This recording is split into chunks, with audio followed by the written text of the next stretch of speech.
Salut tout le monde, j'espère que vous allez bien. Alors aujourd'hui on se retrouve pour normalement ce qui doit être, si j'ai bien fait ce que j'avais en tête, la vidéo numéro 2 d'une série de gestion de finances budgétaires. Je sais pas trop comment je l'aurais appelé puisque je filme cette seconde vidéo avant la première, voilà, parce que la première est un petit peu complexe. Mais normalement dans un premier chapitre vous aurez vu un petit peu l'ensemble de mon patrimoine financier à mon âge, c'est-à-dire 34 ans. Ensuite aujourd'hui on va voir comment j'ai réalisé, comment j'ai construit mon budget pour cette année de test en Corée du Sud. Et la troisième partie, le troisième chapitre de cette série de vidéos sera comment je gère mon budget hebdomadaire, mensuel à l'étranger. Voilà. Donc c'est parti pour la vidéo. Sans plus tarder, ce que j'avais envie de vous partager, comme vous avez déjà vu la première vidéo, c'est que, évidemment je le répète, je suis à présent à l'étranger.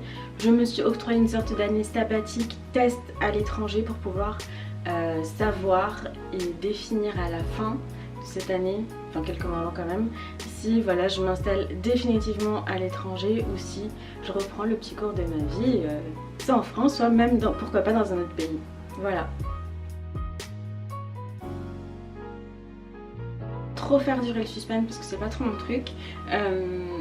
Dans un premier temps il faut savoir que vraiment pour vivre à l'étranger sur un an, moi ce que j'avais prévu comme budget, et ce que j'ai prévu comme budget d'ailleurs, c'est 36 000 €. Ça peut paraître énorme, mais comment est-ce que comment je suis arrivée à ce chiffre là, je vais vous l'expliquer. Et restez pour la suite parce que il y a aussi deux autres grandes parties à prendre en considération qui viennent s'ajouter à ces 36 000 €. Donc en fait, il faut savoir que quand j'ai commencé à mûrir un petit peu ce projet, à me dire bon ben tu peux partir potentiellement financièrement, est-ce que tu peux partir à l'étranger, oui ou non, etc. Ce que j'ai fait, c'est que je suis partie d'une base de mon salaire en France, qui était de 3450 € net mensuels, et j'ai arrondi en dessous, donc 3000 € pour arriver du coup à ces 36 000 €, parce que 3000 x 12 mois ça fait 36 000 €. Et du coup, sachant que pourquoi je me suis permise d'arrondir autant, quand j'étais en France, par mois je mettais environ entre 650 et 800 € de côté, et donc je me suis dit bon bah je pourrais pas me mettre d'argent de côté quand je serai à l'étranger puisque j'aurai plus de revenus. L'idée c'est de pas travailler, de vraiment faire une sorte d'année sabbatique dans un premier temps. Mais voilà, je gardais aussi l'option de pouvoir travailler puisque le visa que j'avais me l'autorisait. Vous savez que j'ai eu un problème de visa, blablabla, donc maintenant je peux plus travailler.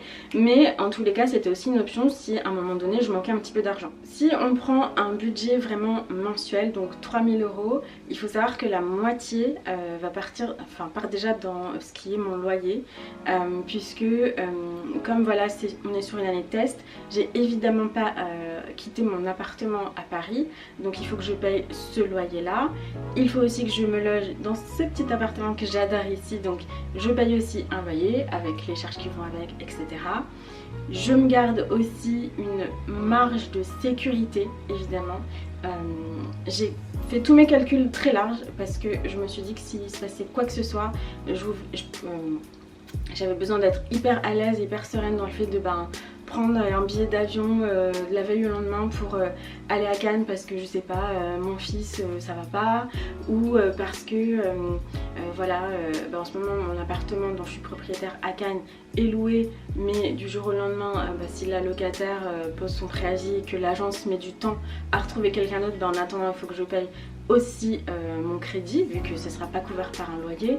Donc voilà, il y a tous ces facteurs là qui font que j'ai réfléchi et mûri ce budget annuel de façon vraiment très mature et très raisonnée. Enfin, je sais pas si c'est les bons mots, mais en tous les cas la précaution que j'ai prise pour moi c'est de faire tous ces calculs de façon très très large. C'est vrai que le loyer de Paris ça fait une énorme dépense franchement mensuelle, on va pas se le cacher. J'habite dans un super quartier à Paris, les loyers sont assez chers, mais et parfois je regrette un peu de ne pas avoir fait cette étape là, venir à l'étranger en test avant, parce que j'envie vachement ceux qui arrivent ici et voilà, qui ont lâché leur appartement et qui ont mis leurs affaires chez leurs parents et qui n'ont pas voilà, ce coût-là en plus. Mais en même temps je me dis si je l'avais fait, si j'avais fait cette démarche là il y a 10 ans, j'aurais certainement pas eu les mêmes moyens. Donc finalement l'un dans l'autre, je pense que ça revient un petit peu au même. Et pourquoi j'ai gardé mon appartement à Paris, c'est parce que si ça se passe mal, si mon fils s'acclimate pas bien à la vie à Cannes, j'en doute, mais que voilà, il me dit bon ça commence à être long, rentre à la maison, viens reprendre notre vie. Je vais pouvoir claquer des doigts, prendre un billet d'avion, rentrer à Paris et voilà, j'ai déjà mon appartement, Kezia retourne dans son ancienne école et voilà, on reprend en fait notre vie classique. Voilà, c'est le petit confort mais qui est complètement rassurant parce que moi je fais beaucoup de crises d'angoisse et le fait d'avoir fait ça, bien que ça me coûte de l'argent, je me sens complètement plus confort en fait avec moi-même et je me dis aussi mais en fait si un jour je sais pas tu vas passer une opportunité professionnelle et que tu as envie de postuler, tu peux rentrer à Paris, tu as déjà ton appart et puis de toutes les façons, sachant que je n'ai plus de travail,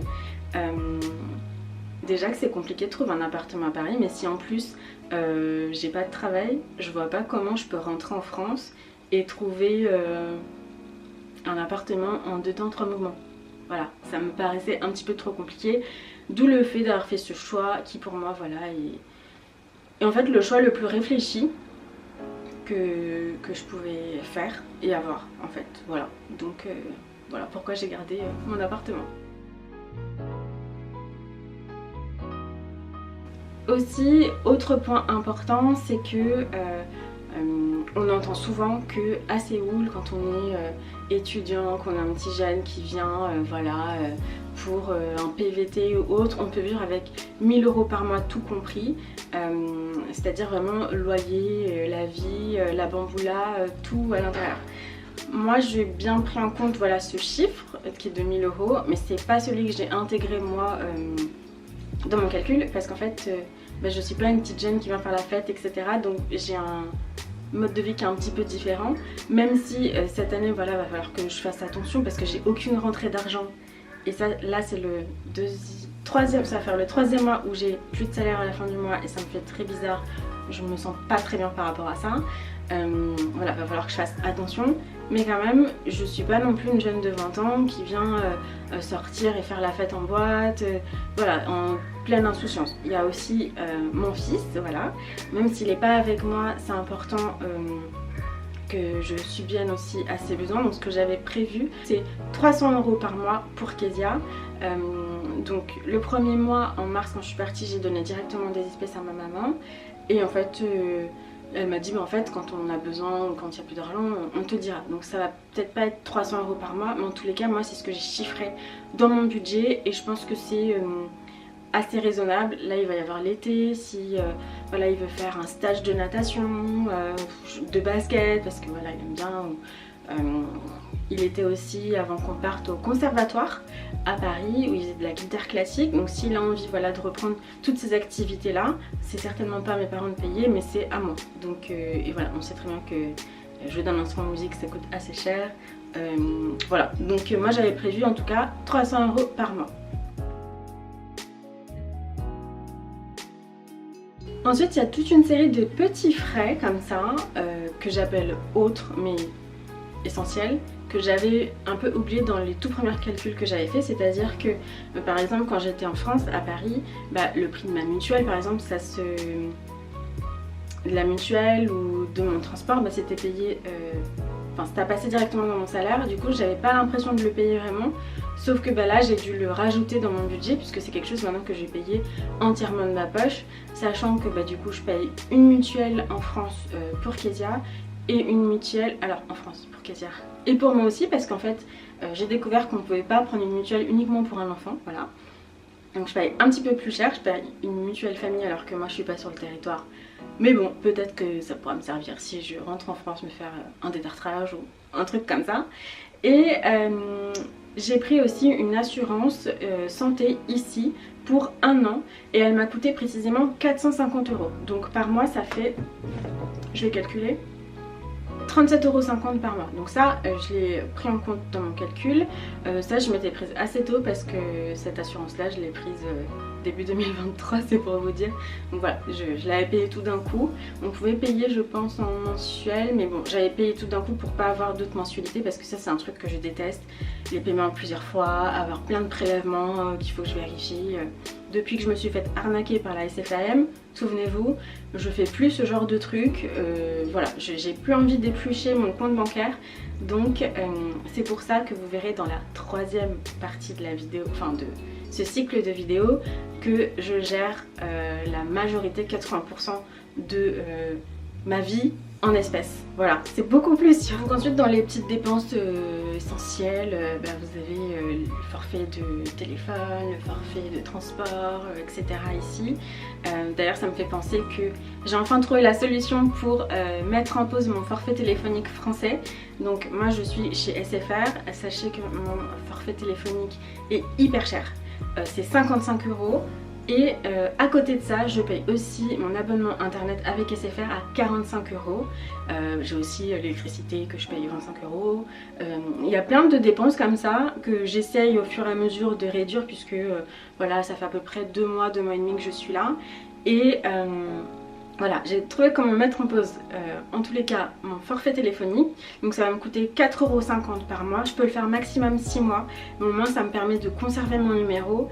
Et à tout moment je peux recliquer sur arrêter la mise en pause et reprendre mon numéro de téléphone. Donc voilà, je trouve que c'est quand même assez pratique. Et voilà, faut que j'essaye de voir aussi comment je peux faire ça pour l'abonnement internet qui est aussi assez cher si on ne l'utilise pas. Voilà, si on fait déjà juste le téléphone 55 € par mois, bon là ça va me revenir, je vais épargner 50 € par mois, c'est énorme.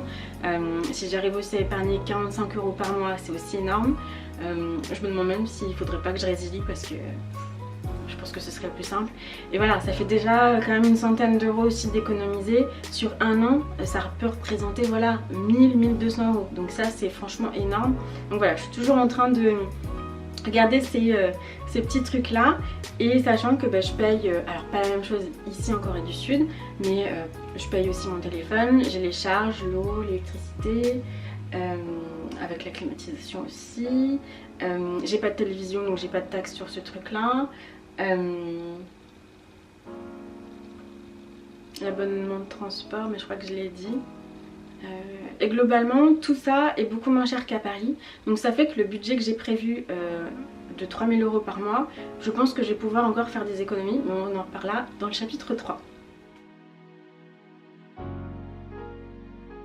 Un autre gros point qu'il ne faut pas négliger, mais je pense que si vous regardez régulièrement mes vidéos, vous avez vu que je parlais de ce sujet dans la vidéo sur la recherche de mon appartement, c'est que les loyers ici sont pas trop chers, enfin peuvent ne pas l'être, mais les cautions n'ont rien à voir avec les cautions de la France, puisqu'en fait il n'y a pas ce système de garant, etc.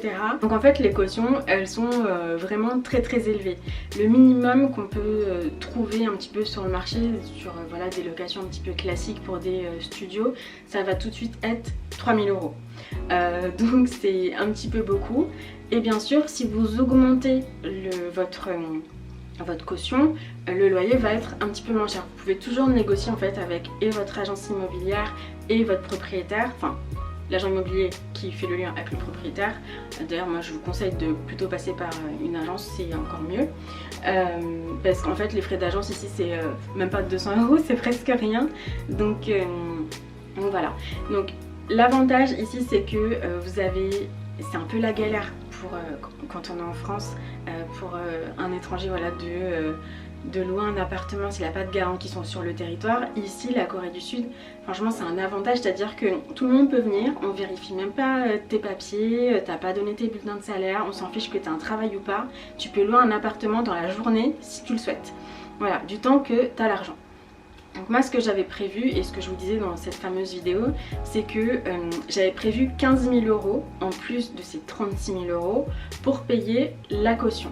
Alors je dis bien que c'est en plus parce que c'est de l'argent que vous donnez, c'est une vraie caution, vous la récupérez à la fin, mais quand même c'est une somme qui est déduite de votre épargne et de votre compte bancaire. Donc j'avais prévu ce montant là, en sachant que bon faut bien réfléchir et bien faire les calculs aussi, parce que voilà, si vous avez un pépin, au-delà de ces 15 000 euros, il faut encore avoir un petit peu parce que voilà, si vous étiez trop juste dans votre budget, c'est un peu compliqué.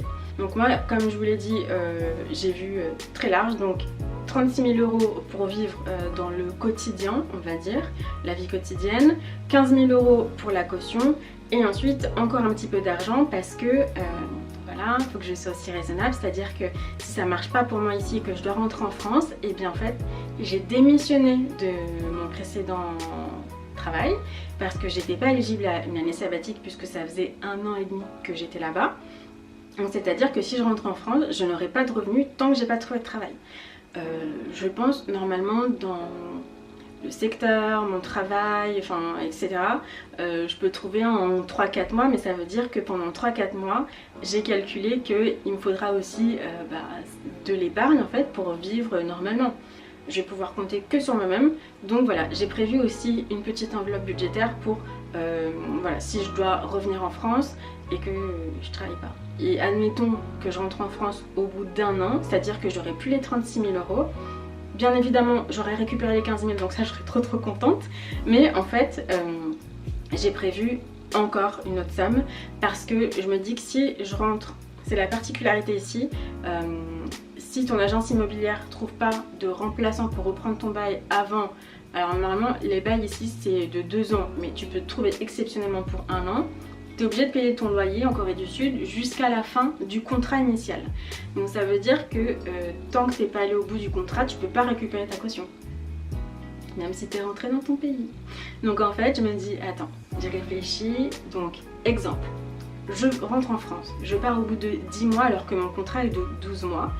Donc je dois payer mes 2 derniers loyers. Et ma caution, je la récupère au bout du 12e mois. C'est-à-dire que vaut mieux que j'ai un petit peu d'argent en plus encore pour vivre en France, en fait. Voilà. Donc, j'ai prévu aussi quelques deniers pour cette option-là aussi. Donc, l'idée, c'est vraiment de... Si je dois rentrer en France, de trouver rapidement du travail, mais... je pense que c'est cool aussi de pouvoir se dire je peux prendre mon temps et trouver le CDI où je vais rester quelques années et pas se précipiter et se dire bon bah c'est pas grave, si je trouve mieux après je démissionne et j'aurai un préavis et puis après je ferai encore en période d'essai, tout ça. Voilà, je pense que si je rentrais en France, j'aurais juste envie de reprendre une vie classique et d'acheter je pense un appartement et donc... j'aimerais vite évincer la période d'essai et puis voilà. Et le dernier point que voilà, j'avais envie de partager avec vous, c'est que un de mes rêves aussi, et je pense que ce rêve-là, il faudrait que je remercie un jour mon ancienne coburette de travail, Servane, qui elle avait fait en fait un sabbatique pendant 6 mois et elle était partie en Amérique du Sud et je pense que c'était il y a 2 ans, 3 ans, ouais, 2021, ouais, 3 ans déjà. Et je pense que c'est elle, grâce à elle en fait, que j'ai compris que potentiellement moi mon projet il était réalisable aussi d'un point de vue financier. Après ma différence moi c'est que je suis maman célibataire donc forcément c'était pas exactement les mêmes conditions, mais c'est de là que j'ai commencé en fait à réfléchir et à me dire mais attends, mais essaye de faire des calculs, voir si déjà ton projet en fait il aurait été viable d'un point de vue financier parce que ça c'est quand même le plus important. Et après bien évidemment voilà, pour Kezia j'avais déjà l'option en tête, il fallait juste que je demande à mes parents, mais bon voilà, ils ont été adorables, je dis encore. Qu'est-ce que je voulais dire? Donc un de mes rêves aussi, moi j'ai toujours été attirée par l'Asie depuis vraiment toute petite. Un de mes rêves voilà, c'était de faire un tour d'Asie et je me laisse l'opportunité en étant ici voilà, de pouvoir voyager dans quelques pays, de faire quelques destinations voilà, qui me font très envie depuis des années parce qu'en fait d'ici les billets sont beaucoup moins chers et que c'est la bonne occasion en fait de le faire en fait. quand on voit voilà, qu'un vol pour aller à Hong Kong ça peut tout de suite être 1200 € de Paris, ici voilà, j'ai regardé, c'est à peu près 185 €. Pour le Japon, j'y suis allée voilà, il y a quelques semaines, pareil ça m'a coûté à peu près 140 €. Voilà, il y a plein d'endroits où j'ai envie d'aller, donc notamment si j'en cite quelques-uns, je prévois d'aller au Cambodge, à Hong Kong, de retourner aussi à Taïwan, j'aimerais aussi aller à Shanghai absolument, et pourquoi pas aussi aller à Manille aux Philippines. Donc voilà, j'ai gardé en tête ce projet là, je fais tout petit à petit, j'essaye pour une fois, ce qui est pas de ma personnalité d'habitude, mais de prévoir bien en avance pour avoir les billets les moins chers, les hôtels les moins chers. D'habitude je suis un peu last minute, voilà, je regarde pas trop d'un point de vue financier, mais là en fait j'ai plus de rentrée d'argent, donc je me dois d'être un petit peu vigilante et de faire au mieux en fait avec mon budget. Donc voilà, je vais faire j'espère un maximum de destinations. Je pense que je ne pourrai évidemment pas tout faire, mais l'idée c'est de faire voilà, un maximum et de voir quelles sont les destinations vraiment qui me font le plus plaisir pour que voilà, cette année soit encore plus magique pour moi et que potentiellement si voilà, je peux pas rester ici, que voilà, le souvenir de cette année là soit incroyable et au moins j'aurais fait des choses qui voilà, m'auront fait complètement vibrer. Donc il est vrai que j'avais prévu une petite enveloppe en plus encore pour ces voyages là, mais je commence à réaliser que finalement j'ai trouvé un appartement avec un loyer moins cher que ce que j'avais prévu, qu'il y a pas mal de petites choses sur lesquelles je peux économiser dans le quotidien. Donc finalement je pense que je vais pas vraiment utiliser mes 3000 € de budget mensuel, et c'est ça dont je vais vous parler dans la prochaine vidéo, c'est comment je vais essayer d'économiser sur ce budget là. Et c'est grâce, je pense, aux économies voilà, que je vais faire d'un point de vue mensuel que je vais financer mes petits voyages pour essayer voilà, de garder des épargnes au maximum. Parce que voilà, j'ai peut-être, je sais qu'une partie, j'aurais souhaité voilà, garder aussi une bonne épargne pour investir dans un projet. Alors il y a déjà un projet qui va se faire, je ne sais pas si j'en ai parlé dans la vidéo d'avant ou pas. Voilà, on verra, mais en tous les cas j'aurais aussi souhaité voilà, garder de l'argent si un jour voilà, il y a un business dans lequel voilà, je peux investir et voilà, qui peut être intéressant. Je peux investir dans un café ou voilà, une marque de vêtements, des choses comme ça, et pour faire tout ça il faut de l'argent, donc voilà, je me gardais un petit pécule aussi par rapport à ça. Donc voilà, j'espère que j'ai été la plus claire possible. Voilà, j'ai pas écrit les différents points, mais j'aurais peut-être dû parce que j'ai l'impression que je me suis un petit peu éparpillée. En tous les cas, j'espère que cette transparence vous a plu, que ça peut potentiellement vous aider aussi si vous partiez à l'étranger. Voilà. Et on se retrouve pour l'épisode numéro 3 de cette série. Et voilà, à bientôt. Bisous.